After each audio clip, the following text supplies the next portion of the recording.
meditarmos um pouco acerca do Dia do Senhor 44, no Catecismo de Heidelberg. Estamos na terceira parte do Catecismo, que é a parte que explica sobre a nossa gratidão.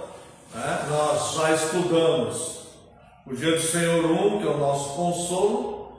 Depois a primeira parte, que é a nossa miséria espiritual, a miséria que o homem caiu quando pecou no Éden. Depois a grande graça, que é Cristo, que Deus enviou para a salvação de todo aquele que crê. E agora, a terceira parte do Catecismo, estamos estudando a nossa resposta para Deus, que é a gratidão. E durante essa resposta, nós analisamos brevemente os 10 mandamentos, e hoje chegamos ao 10º mandamento, que está aqui no Dia do Senhor 44, as perguntas 113, 114 e 115. E eu quero convidar a Santa e Amada Igreja para analisarmos de forma breve, mas que possa ficar em nossa memória para a nossa observação, para evitarmos e pecarmos contra Deus. Dia do Senhor 44, pergunta 113. O que exige de nós o 10º mandamento? Resposta: que nem o mais livre pensamento ou desejo contrário a quaisquer mandamentos de Deus jamais deveria surgir em nosso coração. Antes, de todo o coração, devemos sempre odiar todo pecado e nos deleitar em toda justiça. Veja que coisa interessante, aqui vai falar de pensamento e coração, tá? Que nem o mais leve pensamento ou desejo contrário a qualquer mandamento de Deus jamais deveria surgir em nosso coração. O coração do homem é corrupto, é pecador, e o Senhor Jesus Cristo disse que é no coração do homem que nascem os maus desígnios, tá? No entanto, nós temos uma mente, nós somos racionais e podemos refletir, pensar, discernir, fazer julgamentos e aí fazer escolhas. E é por isso que o apóstolo Paulo aos Romanos fala de prestarmos a Deus um culto racional. Este culto racional, ele é diário, não é? Porque o momento cultual que nós fazemos, principalmente no Dia do Senhor, que é o culto principal da semana, aos domingos. Neste culto nós aprendemos como adorar a Deus. Neste culto nós louvamos a Deus. O culto, ele é pactual. Nós sabemos disso, né? Deus nos instrui com a sua palavra e a igreja, a congregação responde a Deus, louvando a Deus pelos seus feitos, por tudo que Deus fez. Neste momento de culto, quando Deus nos instrui com a sua palavra, nós aprendemos como cultuá-lo de fato, tá? Então um culto a Deus não é algo que provém do sentimento, da emoção, e em um momento da semana nós vamos em algum lugar, numa igreja, nos enchemos de emoção e pensamos que adoramos a Deus ali, e depois vamos embora e temos a nossa vida conforme o nosso próprio desejo, nossas próprias intenções, nosso próprio pensamento. Pessoas que estão nessa condição não estão de fato adorando a Deus. O culto verdadeiro a Deus é o culto diário, onde nós vamos, no dia que chamamos de culto, que é o dia do Senhor, sermos instruídos acerca do que Deus deseja, e diariamente nós procuramos viver de acordo com o que Deus deseja. Sabemos que erramos, é bem verdade, mas temos um coração voltado a viver dessa forma. Esse é o culto a Deus. E no momento cultual, nós louvamos a Deus com todo o nosso coração pelas coisas que Ele fez, e podemos a partir dali dar início à nossa adoração, que vai permanecer durante toda a semana até chegar no outro domingo, até chegar no outro dia do Senhor, onde Deus nos instruirá novamente nos irá relembrar a sua instrução muitas vezes. Isso depende de Deus, né? A forma que Ele irá nos instruir. E nós então absorvemos esta instrução e adoramos a Deus então durante a semana no nosso dia a dia, tá? E é por isso que o apóstolo Paulo fala então do culto racional. Então o que temos aqui? Temos o coração do homem, que é onde estará os sentimentos e onde somos envolvidos por esses sentimentos, tá? Então é descrito como coração, né? Vamos chamar assim, esta parte humana que vai receber aí, que vai sentir amor, que vai sentir compreensão, que vai perdoar os homens, mas também que vai sentir as tentações, os maus desejos, os maus desígnios, os maus projetos, elaborar coisas erradas e tudo mais, tá? No entanto, nós temos o pensamento, nós temos uma mente. E a nossa mente é capaz de discernir os sentimentos do nosso próprio coração. Olha, isso que eu estou sentindo o desejo de fazer, isso não agrada a Deus. Porque eu já fui instruído pelo próprio Deus do que Ele agrada e do que não lhe agrada, do que é pecado e do que não é, do que é lícito e do que não é lícito. Está dando para compreender, amados irmãos? Então no coração do homem surgem muitas coisas. Até uma falsa crença, um desejo errado, um desejo contrário, muitas coisas. O homem, ele pode surgir muitas coisas no coração do homem. No entanto, ele é racional. Deus nos criou racional e Deus pede um culto racional, não baseado em emoções momentâneas, que vão ficar ali e depois eu vou viver da mesma forma que eu estava, sem transformação. Então nós temos um pensamento. Então aqui vai dizer, o que Deus exige no 10º mandamento. O 10º mandamento é não cobiçarás. Então nós vemos que essa cobiça ela vai surgir no coração do homem, mas o homem que é instruído por Deus, ele vai saber discernir se aquilo é bom ou se aquilo é mal. Isso é ser santo, saber separar o mal do bem. Se eu evito de fazer o mal e tento fazer o bem, eu sou santo. Santo não é alguém que anda de branco, que vai na igreja com a Bíblia embaixo do braço, não é isso. Mas aquele que sabe discernir e escolher o bem do mal, e separar as coisas. E isso eu faço racionalmente, faço através do meu pensamento. Agora, olha só, eu não saberia o que é bom ou mal se Deus não me ensinasse. O apóstolo Paulo, na carta aos Romanos, capítulo 7, ele diz: eu não saberia sobre a cobiça se não tivesse um mandamento que dissesse não cobiçarás. O apóstolo Paulo fala isso. Ele fala assim: o bem que eu quero eu não faço, o mal que eu não quero isso eu faço. A lei é má? A lei é pecado? Não. A lei é boa, justa e santa. E eu preciso da lei, porque eu não saberia que existe a cobiça se não tivesse uma lei dizendo não cobiçarás. Então o homem, ele simplesmente não saberia que ele está cobiçando coisas erradas se na lei de Deus não dissesse: olha, não cobiçarás, porque isso é pecado. Então, sabendo da minha própria natureza, que sou um homem que já nasceu corrompido pelo pecado de Adão, em pecado me concebeu a minha mãe, eu já nasci com os genes, né, do pecado, tá? Sabendo isso, se eu não soubesse que tem uma lei que diz não cobiçarás, eu viveria cobiçando qualquer coisa que eu desejasse, que meu coração desejasse, sem sequer saber que estaria pecando. Seria minha vida natural, minha vida normal. No entanto, existe a lei de Deus que nos traz luz e nos diz: isso vai te condenar. Então, não cobiça, porque o pecado é a transgressão da lei, tá? Então veja que tem o pensamento e tem o coração. No coração eu posso sentir alguma coisa, não que eu possa sentir que está liberado, né? No sentido que pode acontecer, estou exposto a isso. Pode acontecer uma tentação, por exemplo. Mas tem uma mente instruída pela palavra de Deus, que pode discernir os propósitos do coração. Fala: não, isso aí que meu coração está pedindo, isso eu não posso fazer, tá? Isso é pecado contra Deus. Então, o não cobiçarás, nós não devemos deixar nem o mais leve pensamento ou desejo contrário nos dominar. Não devemos alimentar esses maus desígnios.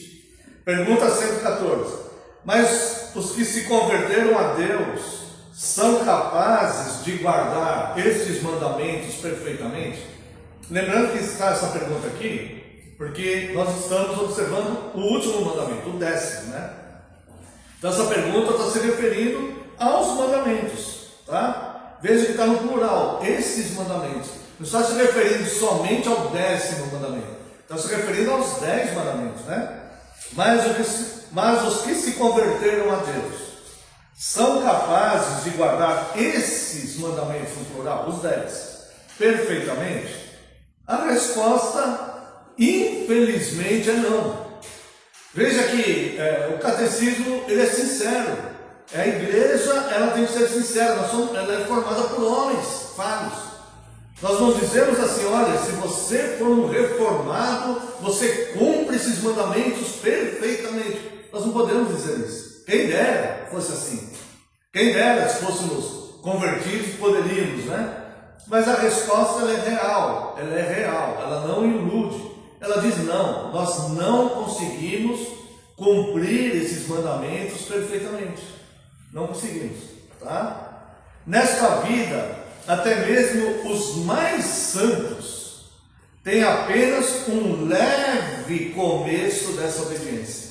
Olha como o homem, como o pecado devastou o homem que foi criado originalmente à semelhança de Deus. E como o homem, como é profunda essa questão do pecado, como é profunda essas trevas que Cristo veio nos tirar delas, para nos transportar para a luz, para o reino do Filho de seu amor, né? Ele nos tirou do império das trevas. Veja como isso é um império mesmo. Veja como o homem estava tão mergulhado em trevas, que hoje o mais santo entre nós, o mais santo, aquele que é mais consagrado, que infelizmente não sou eu, gostaria de ser, mas não sou, o mais consagrado que houver no mundo, o mais santo que houver no mundo, ele tem levemente, tá? Ele tem levemente o começo dessa obediência. Começa o quê? Surgir uma pequena luz dele. É como aquilo, como se a gente estivesse num túnel escuro, num abismo totalmente escuro, sem saber a saída, sem saber para onde ir, certo? Mergulhado ali totalmente. De repente aparece uma luzinha ali, ó. Tem você vê, apareceu uma luz, ali tem uma saída. Você viu uma luz ali em algum lugar, certo? Então é a luz de Cristo que começa a brilhar ali. Então levemente a gente começa a ver uma saída, né? Então nós podemos cumprir esses mandamentos perfeitamente? Não. Nesta vida, até o mais santo tem apenas um leve começo dessa obediência. Mesmo assim, e aqui é a nossa parte, nosso dever, mesmo assim, com sincero fervor e propósito, eles começam a viver não apenas segundo alguns mandamentos de Deus, mas conforme todos eles. Então o que acontece? Nós já entendemos, conseguimos entender com a mente, não com emoções, não com uma religiosidade falsa, com um falso amor fraterno pelas pessoas, não isso. Nós começamos a entender racionalmente o que é pecado. Pecado é o que a Bíblia diz que é pecado. Pecado não é mulher só para se cumprir, homens a barba, que ele fala para ele. Pecado é o que Deus fala que é pecado, certo? Então, nós olhamos, conseguimos entender o que é pecado, e com todo o nosso fervor e amor por Deus, em gratidão a Deus por ter nos salvo, nós começamos então a nos esforçar para guardar esses mandamentos. Não vamos conseguir nesta vida guardar perfeitamente, não vamos conseguir, infelizmente, mas temos um coração voltado para isso. Eu quero guardar, e se escorregou e caiu, não deve escorregar e cair, mas se aconteceu, temos um advogado justo, né? João fala: filhinhos, não pequeis. A ordem é essa: não pequeis. Mas se algum de vós pecar, temos um advogado junto a Deus, Jesus Cristo justo, né? Então nós vamos nos esforçar totalmente para tentar observar esses mandamentos com sincero fervor e propósito. Veja aqui, fervor e propósito. Aqui, eu quero até me prolongar um pouquinho só a mais, né? É muito comum entre reformados, né? Falando particular sobre nós, né? É muito comum em reformados, principalmente pessoas que estão abraçando a fé reformada, achar que não precisa de fervor espiritual. Somos até conhecidos como frios, né? Não, nós temos que ter fervor espiritual. É que nós entendemos que o fervor não é gritar, pular, dançar. O fervor é interno, é uma busca sincera de não pecar contra Deus e ser instruído cada vez mais, aprender cada vez mais de Deus, porque é conhecendo Cristo e Deus que nós temos a vida eterna. Então nós devemos ter sim um fervor espiritual. Nós não estamos mortos espiritualmente. Nós cremos em milagres, nós buscamos milagres de Deus nas nossas vidas. Quando alguém entre nós, ou mesmo que nós sabemos que está enfermo, nós cremos no poder de Deus de curar aquela pessoa. Não sabemos se Ele vai curar, mas nós cremos totalmente com todo o nosso coração que Deus é todo poderoso e pode falar. Nós temos fervor sim, e devemos ter. Esse catecismo é de 1563 e ele diz que nós devemos ter fervor, tá? Então isso nós não podemos perder com o tempo. Nós temos fervor sim, tá? E além do fervor, nós acrescentamos o propósito de tentar observar os mandamentos para não pecar contra Deus. E a pergunta 115: se nesta vida ninguém consegue obedecer perfeitamente os 10 mandamentos, por que Deus manda que sejam pregados com tanto rigor? É uma pergunta lógica.